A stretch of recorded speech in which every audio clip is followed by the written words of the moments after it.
When we last left our adventurers, Maggie was flying back to Los Angeles from Anchorage Airport, leaving me, in Alaska, the final frontier, unsupervised.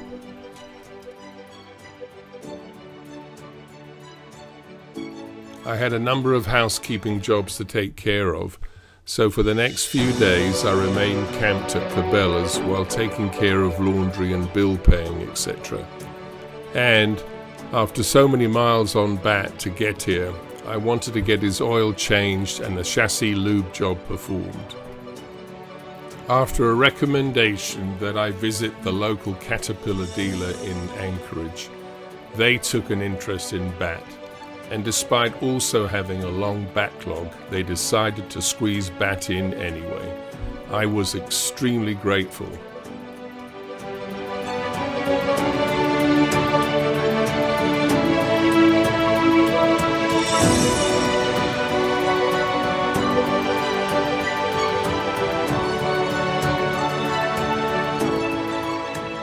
With the oil change and lube job completed, I was ready to head to the next area to explore.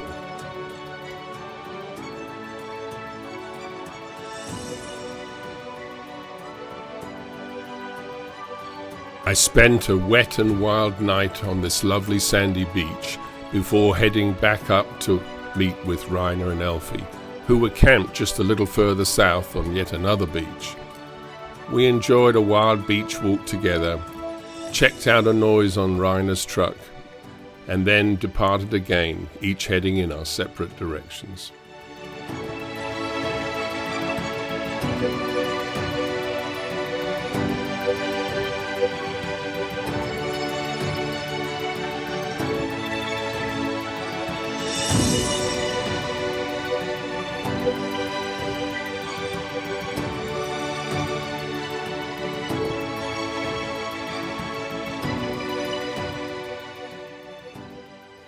A local dog walker pointed me to this excellent spot on the beach to free camp. From this spot I could see a glacier across the water, and also heard from locals that there is a hiking trail to a glacier lake at the bottom of the glacier.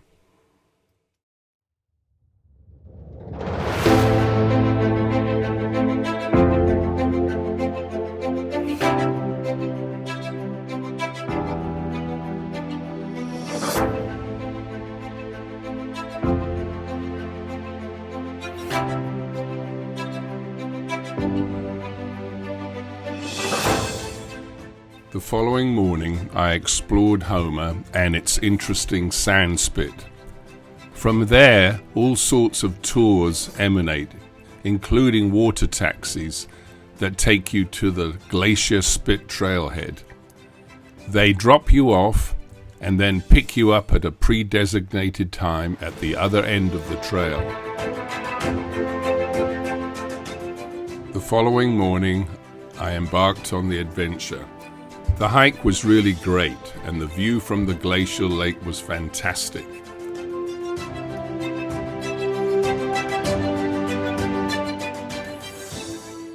After leaving the lake and hiking towards the pickup point, I was joined by some other hikers.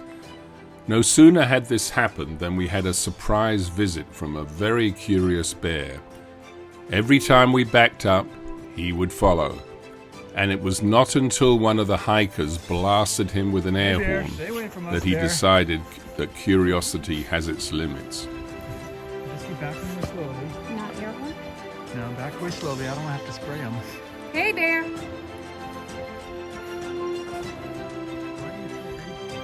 That's good. Hey, bear. Stay Hey, back. bear. Stay back, bear. You don't want to play with us. We're no fun. Where's your... Sorry? Give them a short... You are if they're charging. Hey, But bear. he's just kind of curious. Hey, bear. Hey, bear. I'm going to do it. All right, give him a little shot. Yeah, he didn't like that. I'm sorry, sweetie. Go away. It beats the pepper spray, bear.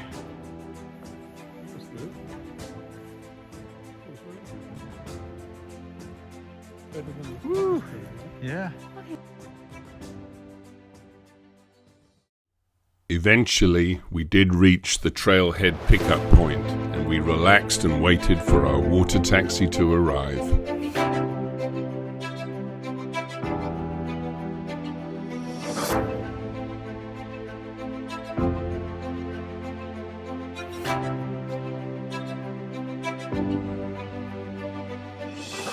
After we arrived back at the harbour, some of the hikers and myself celebrated our achievement by enjoying a well-earned beer in an awesome old bar.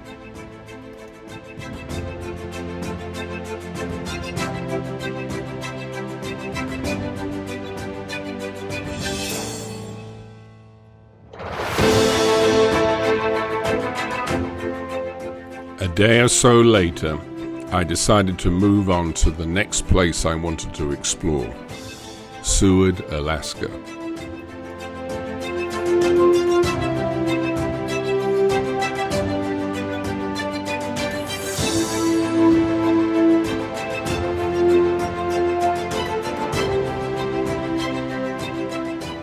My beautiful free camp spot while in Seward was a wide river wash just outside the Kenai National Park.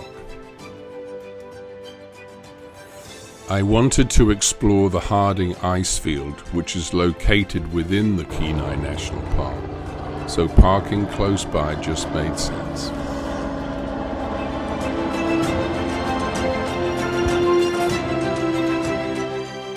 It was explained to me that an ice field is the birthing location for glaciers. The trail to the Harding ice field is 4.1 miles one way, but with a 3,500-foot elevation gain. The trail is difficult in places and certainly required me to make many stops to get my breath back. But the views made it all worthwhile. They were absolutely magnificent.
The following day, I had a look around Seward, and then it was off to Hatcher Pass and the Independence Gold Mine, located about 70 miles north of Anchorage.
And then it was time to be off and meet Patricio and Kathy on the old Denali Highway. The old Denali Highway, as you might guess, was the only way to the national park in earlier times.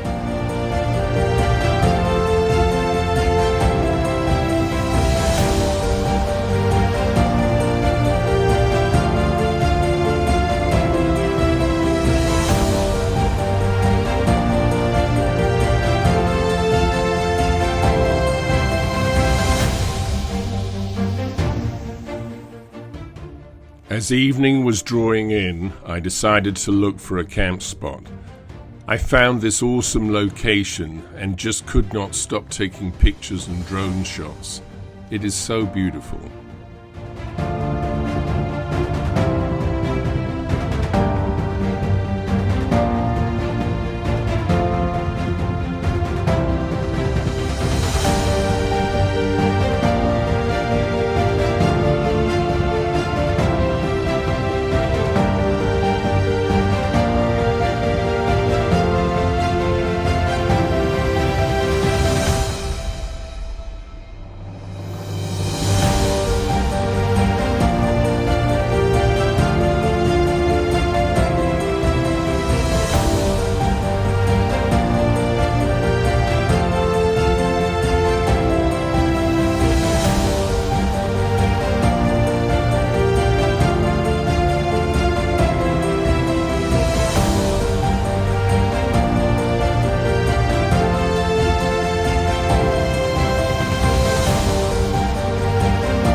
Then finally I met back up with Patricio and Kathy, and we began our exploration of a side trail off the old Denali Highway.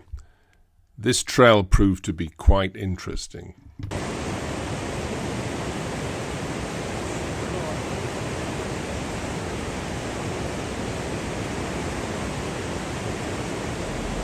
got his drone out.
There ended up being so many water crossings on this day of exploration that I think I lost count of exactly how many there actually were.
Just as a reference, the bottom of my windscreen is over 2 meters tall.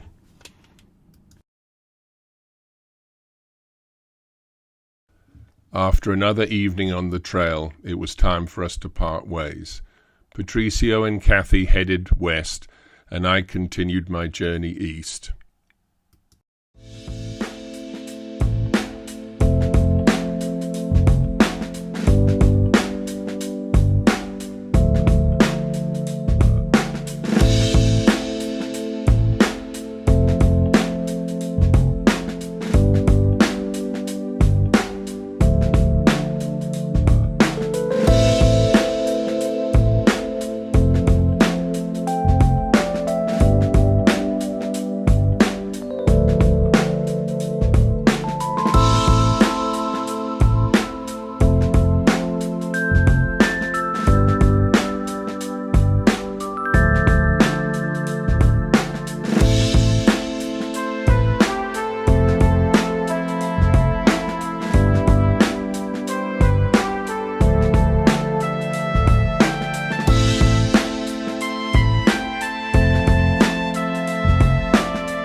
Last night on the old Denali Highway, I received a Google drop pin with the location of our friends Rainer and Elfie, who were stranded in their truck after what later was found to be an ungreased bearing that had spun in their transfer case.